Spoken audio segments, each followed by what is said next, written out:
This is the Keqiang Grand Bridge in China, the world's longest bridge. The bridge stretches a mind-boggling 164 kilometers, connecting not just 2 cities, but 5, and because of how long this bridge is, you could be driving on it for hours and still not see its end. In fact, it's so long that it required 500,000 tons of steel, enough to build a staggering 60 Eiffel Towers. This $8.5 billion colossal feat of engineering is a sight to behold.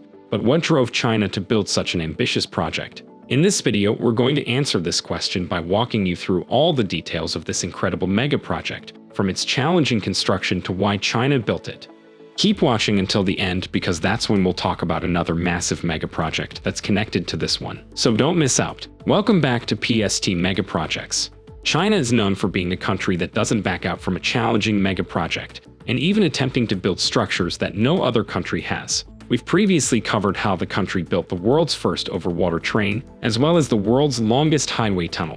But one of China's most impressive projects to date is the Keqiang Grand Bridge, the world's longest bridge. Picture this: you live in the eastern coastal area of China and want to travel between 2 of the area's major cities, Ningbo and Keqiang. But you quickly find out that this journey is 4.5 hours long, and that's if you're lucky and don't run into bad traffic. Many Chinese citizens struggled with this, and the Chinese government recognized the problem and how hard it was to travel in the country's eastern coastal area, so the first solution that was presented is to build a railway called the Hangzhou Bay Railway.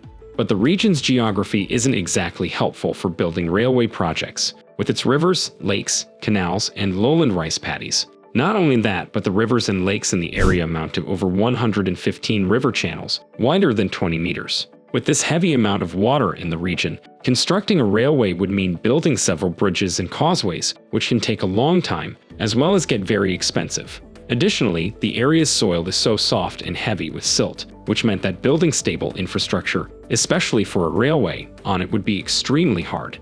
Not only that, but this soft soil has attracted communities of farmers to live around it, so building a railway would definitely displace a lot of people and ruin their farmlands. And so, the Chinese government had to think of a solution that would allow it to build a fast and stable railway without turning the whole area upside down. And that's where the Keqiang Grand Bridge comes in. By building an elevated bridge that includes a strong and high-quality railway line, as well as 2 long roads for people who prefer traveling with their cars, the Chinese government had its solution since the bridge was lifted over 100 feet in the air and didn't touch the soil or disrupt the local communities. Not only that, but the bridge was brilliantly designed to not only defy earthquakes that happen so often in the area, but also remain unwavering in the face of the strongest typhoons, and it even can take a hit from a 300,000-ton ship without as much as a scratch. With its strategic location in the Jiangsu province, the bridge connects China's main financial hub, Shanghai, and the Ming Dynasty's national capital, Nanjing, along the high-speed Beijing-Shanghai railway line, shortening the travel time of the 1,000-kilometer Beijing to Shanghai journey to under 5 hours. As for that 4.5-hour trip from Ningbo to Keqiang we mentioned earlier, its travel time was reduced to only 2 hours. Of course, the Keqiang Grand Bridge quickly became a game-changer for commuters in China, as well as the overall connectivity of the country, as it links the 5 populated cities of Dunmyung, Chengzhou, Wuxi, Suzhou, and Kunshan, among others. It was built by the state-owned China Road and Bridge Corporation, which is a major player in China's civil engineering and infrastructure industries, and a company famous for other amazing mega projects like the Beijing-Shanghai High-Speed Railway and the Beijing Capital Airport Expressway. As you'd expect, the construction of the world's longest bridge was no easy feat. It began in April in 2006 and ended when the bridge was opened in June of 2011, and this was extremely impressive because the 164-kilometer-long bridge was completed very quickly in just 4 years as a result of the hard work of 10,000 workers. It cost China $8.5 billion, meaning that each mile in the bridge cost a staggering $51 million. It was designed as a viaduct bridge, which means that it consists of a series of arches, piers, and columns supporting a long elevated railway or road. This allowed the bridge to rise and fall with the region's different terrain. The Keqiang Grand Bridge includes more than 4,000 prestressed concrete beams, and each of them is reinforced with high-tensile steel wires that were designed to be able to withstand very heavy loads, ensuring the bridge will handle the weight of a railway as well as passing cars. The press-dressing process involved the tensioning of the steel wires before pouring the concrete, and this was very important in order to provide the required compressive forces to counter potential tensile stresses. To address the high risks of earthquakes in the region, the construction team used advanced earthquake resistance engineering techniques, and they included installing base isolators that move and stretch under pressure to absorb much of an earthquake's impact, elastomeric bearings to support the concrete structures, and sliding plates in the bridge's foundations for extra support. This dissipates the region's seismic energies and allows for a better control of lateral movements during seismic events. As for the rail tracks in the middle of the bridge, they include expansion joints that help the passing trains adapt quickly to the ground movement during tremors.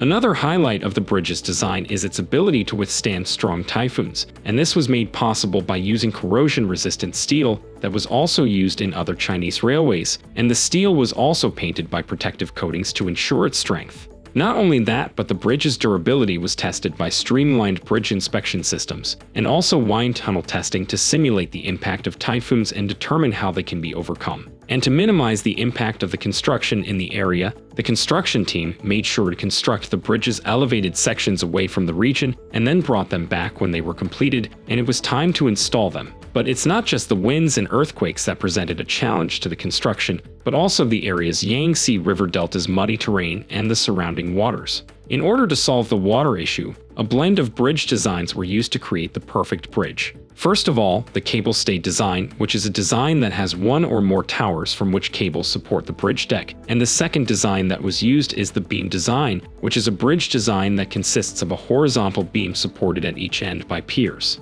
Employing this variety of designs allowed the bridge to successfully span the varying widths of the rivers, lakes, and canals. As for the problem of the soft soil in the Yangtze River Delta, there has been no solution for it during the construction, and it still requires the China Road and Bridge Corporation to do constant monitoring of the bridge and even reinforce it every once in a while. Still, the fact that the bridge is still standing now, after surviving a host of natural disasters that included a magnitude 8 earthquake, typhoons, as well as taking a direct hit from a 300,000-ton Navy vessel, is a wonder by itself, and shows how hard the engineers and construction workers worked to strengthen the bridge.